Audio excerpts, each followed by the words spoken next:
Hello there, Dr. Hi. Easmon. Hello, how are How are you? you? How Nice are to see you you? All again. right. Good.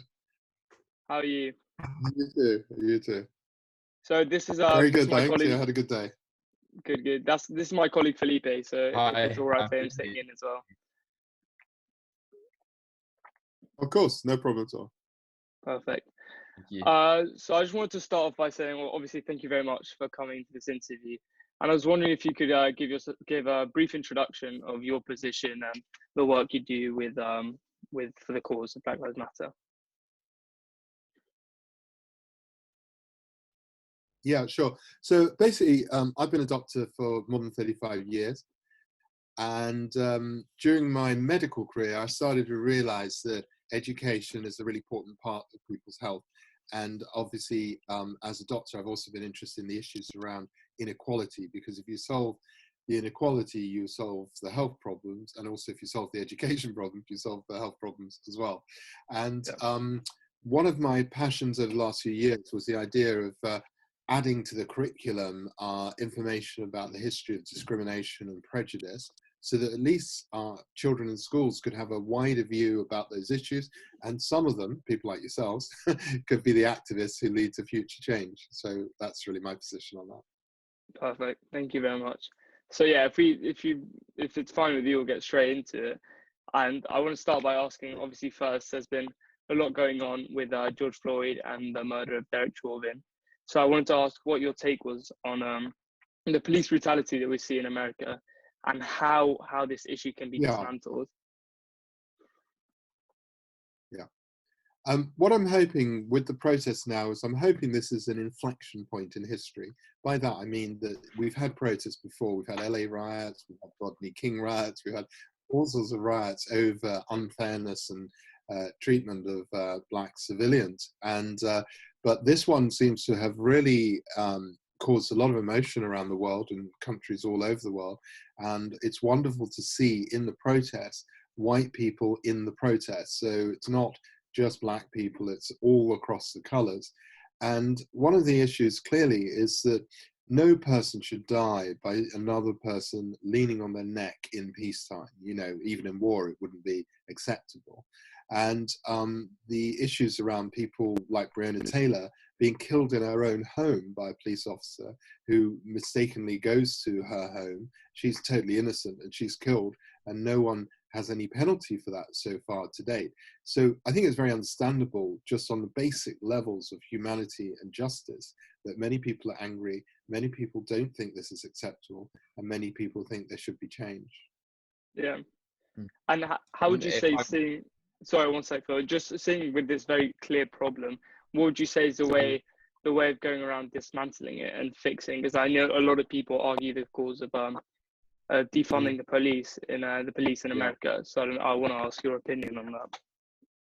Okay, so the issue is the police have grown up to be a very militaristic organization. And one of the things that wasn't favored in this process was community policing. Now, community policing means that you, as the policeman, would be part of the community, you would understand their problems, their issues, you would have a completely different approach to how you deal with suspects and perpetrators. At the moment, it really is an us and them situation. So the police are scared because they're worried that you've got a gun. You're scared because you're worried that the policeman's going to shoot you. And the whole thing is completely unsustainable. So if you're caught for a simple traffic violation, why on earth should a dodgy hubcap lead to you dying from the force of a policeman's gun? So this is a totally unreasonable, unsustainable situation. Perfect. I'll pass on to Peter then. Question. So what do you think is like sort of the root cause behind all of this systematic racism that you can see clearly in the news? I mean, that's $1 million question. It is. It's a great question. So basically, it's interesting because racism came after enslavement. So basically what happened is that once you decided to build your capital, whether it's cotton, railways, whatever you decide to do, and you enslave a group of people who happen to be black, you say that, okay, they must be different, therefore it justifies me legally, morally, religiously, ethically doing this. And this is exactly what happened. So in the United States, as you probably know, Washington had slaves. They talked of independence and the rights of man, but the black person was given less rights. So I think they were regarded as 2/3 of a white person at one point. And so the system was codified to allow the extreme abuse of one group of people by effectively making them sub-citizens and in a way regarding them as subhuman. That also happened in the UK with Britain and the colonial empire. So when Britain went to India, for example, the way they treated the Indians was completely and absolutely despicable and appalling. And part of it was to ensure that the English or the British cotton trade triumphed over the Indian cotton trade. By the way, the Indians made better cotton, but the British weren't ready to accept that, and they wanted to destroy the trade, which they effectively did. So basically, the structures of racism come from the darkening of other people's prospects, a discrimination of them, and putting those into legal processes, financial processes, and ethical and moral processes. And you have the support of the church in that. I've always made the joke that, you know, if the church was genuine, why do you have black and white churches? I mean, you know, does God just decide that, you know, you have to be one color in one church and one color in another church? It's a ridiculous proposition. So, you know, this stuff is very, very deep rooted, and it will take a lot of time to change it. Raf, if you want to ask the next question. Yeah, so obviously, yeah, that is that is quite a big question to ask, and the root of the problem. But seeing the problems that there are now in America or around the world that the black community faces, how would you almost rank the problems and give priority with to the ones that you need to solve first as an activist? Because obviously you have very different problems, from police brutality to segregation. Okay, yeah. Absolutely. Okay, so let's take South Africa as our role model. So South Africa, up to fairly recently, had complete apartheid, where the blacks were limited in loads and loads of opportunities. And now, through Nelson Mandela and various other things, apartheid is gone. But South Africa still has problems because of the economic divide between the blacks and the whites. So part of the solution to all of this is economic fairness and opportunity. And if you don't have that, then a lot of the same problems persist. There's a very good writer called Thomas Piketty, and he wrote a book called Capital, which became a bestseller. And he reviewed 400 years of capitalist history, and he reaffirmed the point that those with the wealth get increasing wealth over time, and the poor get poorer. And unless we solve that basic dynamic, everything is almost a waste of time, really. And so for the next question, as a doctor, what do you think is having the biggest impact on the reported disproportionality of black and white hospitalizations because of COVID? It's a great question. My friend and I had actually done a 30-minute documentary on this, but he's not ready to release it yet. So I raised a very good question, but thank you for asking, Felipe. Is coronavirus the virus? Is it a bullet or is it a guided missile? Now, if it's a bullet, it should attack everyone equally. If it's a guided missile, then there's a reason it affects certain people more. I think our conclusion is that we don't think black people necessarily are more prone to the disease, except in one potential area, which is around vitamin D and not having enough vitamin D on board. But in other circumstances, it's probably more socio-economic. So if you looked at the first healthcare workers who were killed by COVID, all of them were Asian or black, and it seems they were frontline workers. And then also you've got London transport workers who are a lot black and Asian. And so there's a lot of people who are exposed to the virus because of their social position. Those who are super rich can work from home in some huge garden with minimal exposure, but everybody else who's not in that position has a risk of exposure. So it's less of a biological issue and more of a socioeconomic one.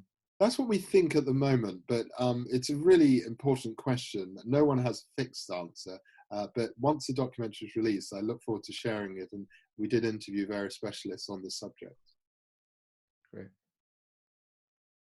Yeah, so another question of slightly different note I wanted to ask is obviously in the riots we've seen a lot of new vocabulary come up, and one of those, which I heard at least, that tended to stand out was the word Acab, which I think stands for all cops are bastards or bastardized.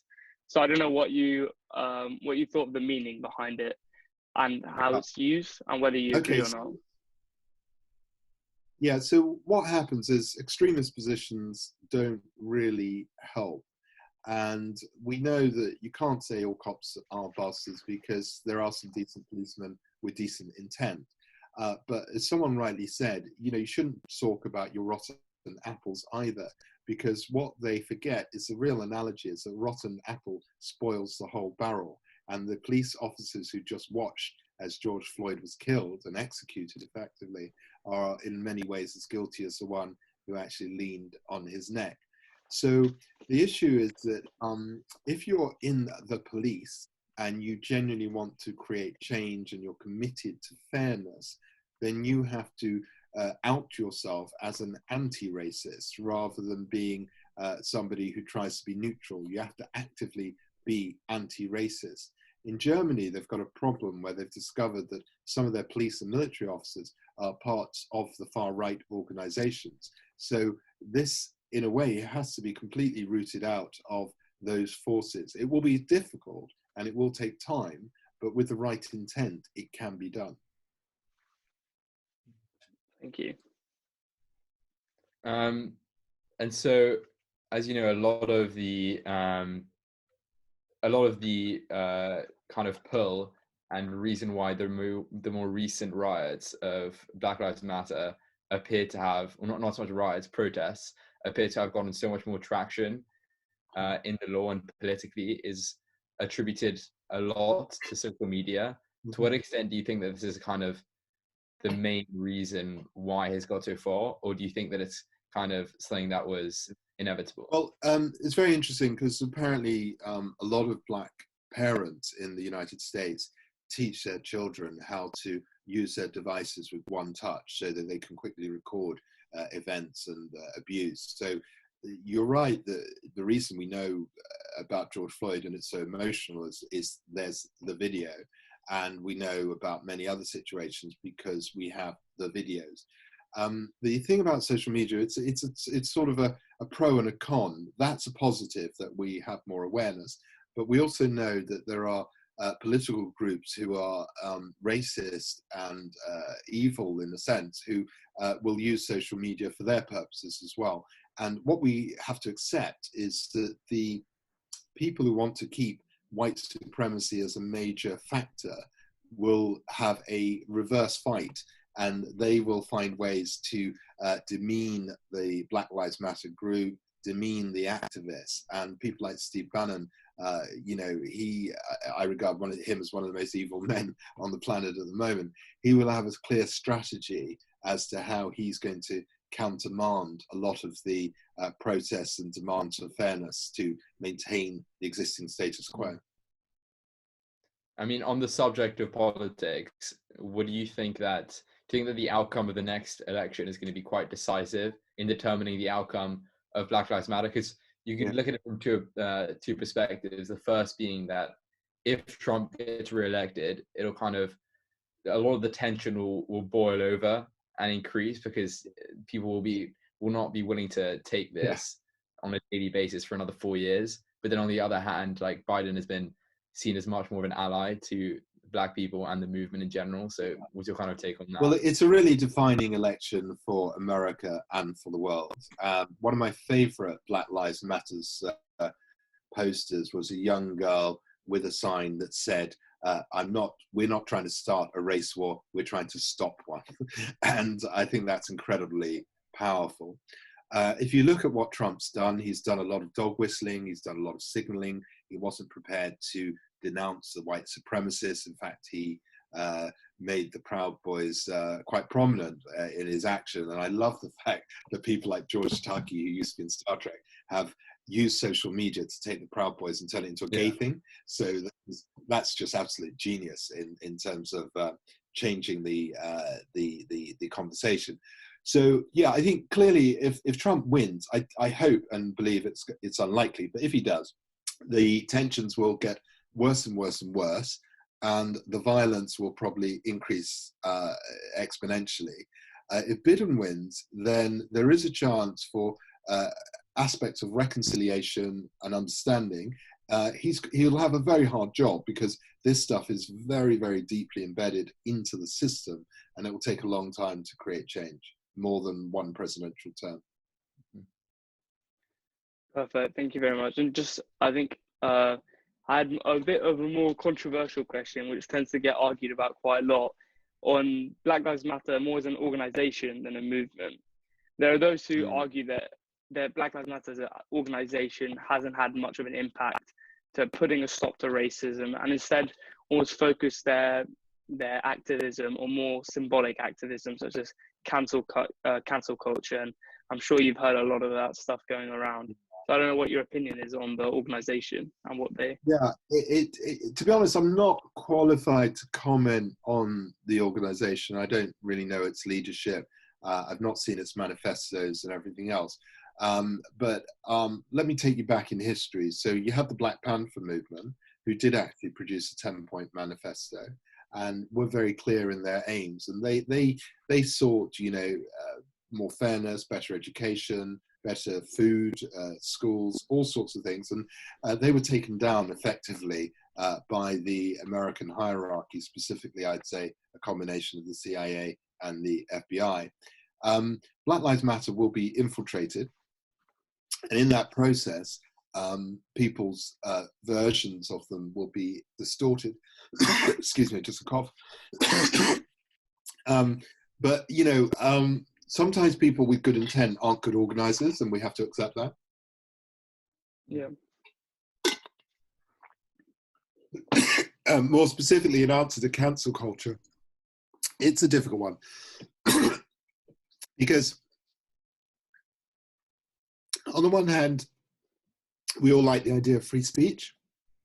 But on the other hand, if you're spouting hatred, is that really free speech, or is it an abuse of your platform? And the judge, Oliver Wendell Holmes, said, look, the free speech exists, but that doesn't justify you shouting fire in a theatre when there isn't a fire and panicking everybody. And so certain types of hatred, I think, should be controlled and censored and shouldn't be widely available, in my professional opinion. Do you think there's a line? Sorry, I just want to add on to that quickly. Do you think there's almost a line where you need to, a line where hate speech and free speech is defined? Because, for example, you have, like, at least I've seen, for example, the cancelling of a TV show because it showed police, and of a cereal and a maple syrup. So I don't know, where do you think there's a place where we should draw the line to? This isn't actually I think it's open for public debate. So let's look at, say, something simple like Google, right?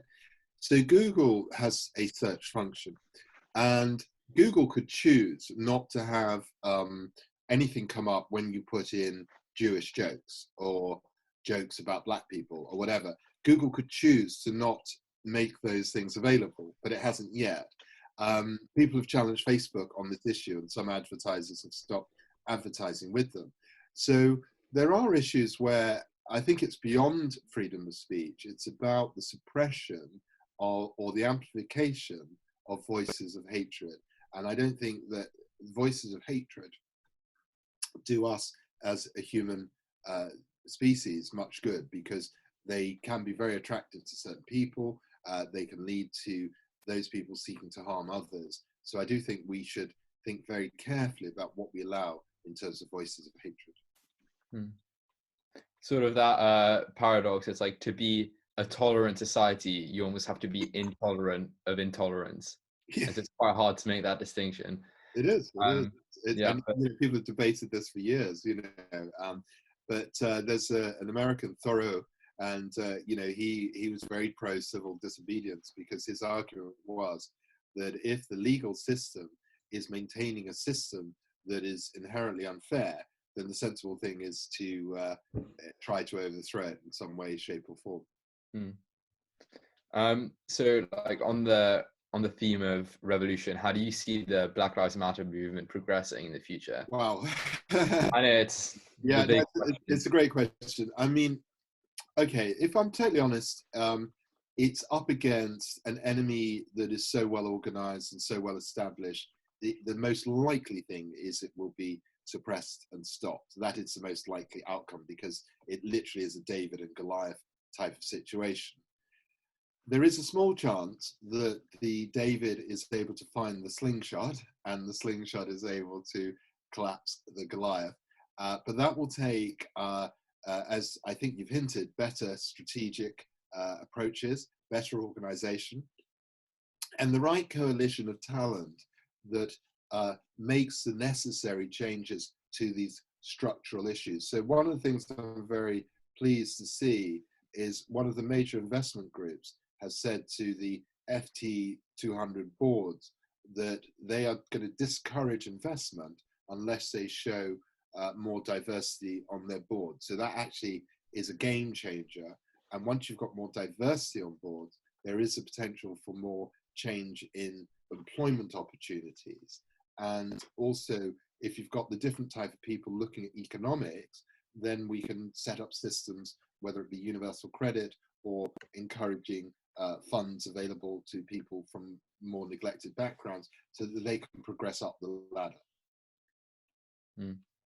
Perfect. And just final question I just want to ask on that theme of jobs and economic reparations. What do you think? What is your opinion on the sort of quotas that have been installed in America in certain jobs? Because and also I've heard a lot of the backlash of how they can affect other races, for example, the Asian American community. Yeah, the affirmative action thing. Okay, that's covered really well in this book. It's called White Fragility, and she discusses a lot of these issues. But what she makes the point of, a lot of people don't realize affirmative action helped more women get into the workplace than it did more specifically dark-skinned people get into the workplace. And what happens is you get people like Fox News and Tucker Carlson and the illiberals, shall I say, who very much spout this nonsense that, it's a terrible thing because it takes away opportunity from white people. But white people have had the opportunity for a very long time. And the aim is really just to try and help some other people at least get a slice of the cake. And so the challenge is to appreciate the fact that some people are consciously or consciously biased against, their opportunities are limited, and there are ways to try and make the playing field a bit more level. Those are not unreasonable things to do, but obviously there's a counter movement against them. All right. Well, I'll thank you very much. I'll pass you on to Felipe to just sum it up. But I've really enjoyed talking to you today. So thank you very much for coming. Thank you so much, Dr. Easmon, for your insight into things ranging from the future of Black Lives Matter to its roots. Quite a very wide net there. But we've learned a lot, certainly, stuff that we probably haven't been exposed to too much in our system. And thanks so much for the call. My pleasure. Thanks, guys. Thank you very much, Dr. Easmon. Thank you. Thank you.